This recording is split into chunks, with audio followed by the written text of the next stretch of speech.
Our retro review for Deep Space Nine this week is Q-less. After this.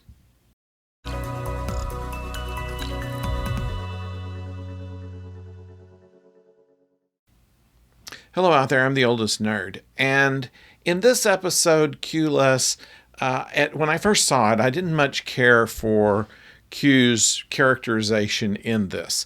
Whereas when he began on Next Generation, he was on the first episode, and there was kind of a getting acquainted kind of thing where we learned more about the TNG characters also as we were learning more about Q. And Q has been a pretty well-established character, and the scenes that he had with Avery Brooks, it just didn't quite pop for me. However, looking at it this time around, I find that there was so much more to it if you stay away from just his boxing match with Cisco and go to his interplay mostly with Vash. Vash, of course, was originally introduced in The Next Generation, an archaeologist that Picard meets on Risa, and they get into trouble.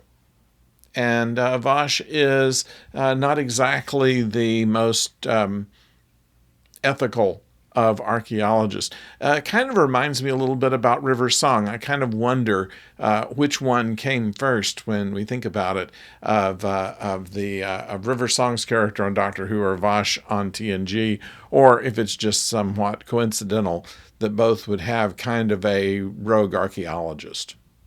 Nevertheless, she is described very well by Q, barred from the Royal Museum of Epsilon Hydra 7, persona non grata on Beta Z, wanted dead on Meridia for stealing the crown of the First Mother.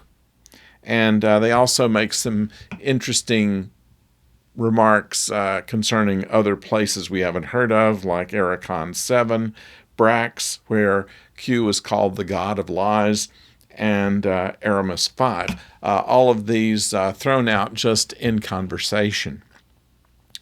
This is the first episode where we see Gold Press Latinum.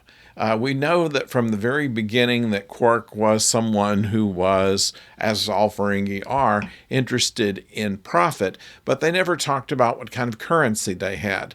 And in this post-shortage era of the Federation, they have no need for money, or at least so they say, although there have been too many instances where it's had to come in because there are certain things that you just don't do without getting paid for it.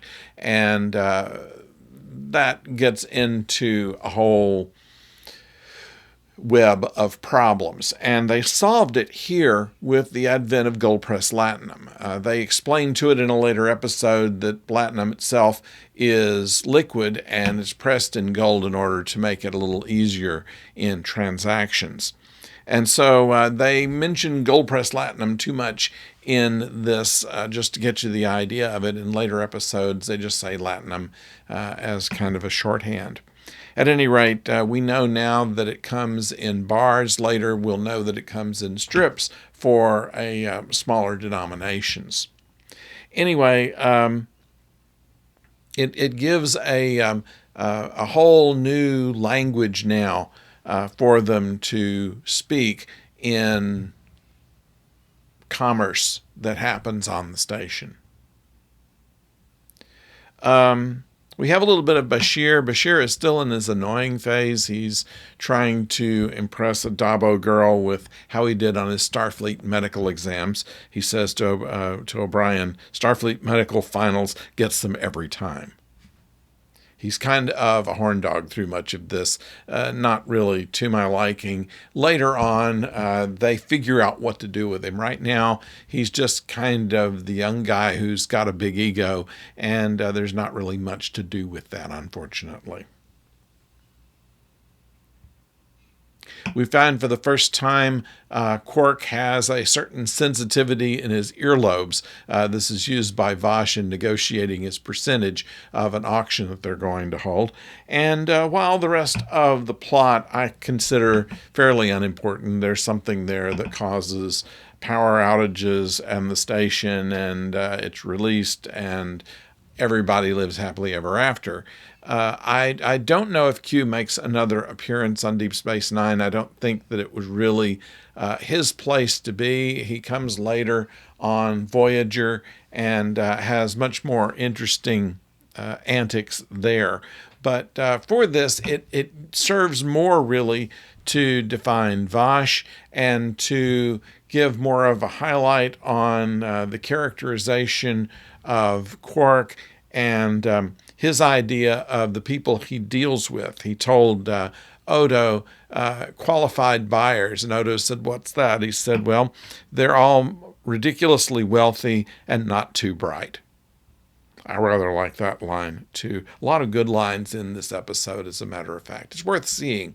Once again, I couldn't care less about the interactions between Q and Sisko, but the rest of the characters shown pretty well in here.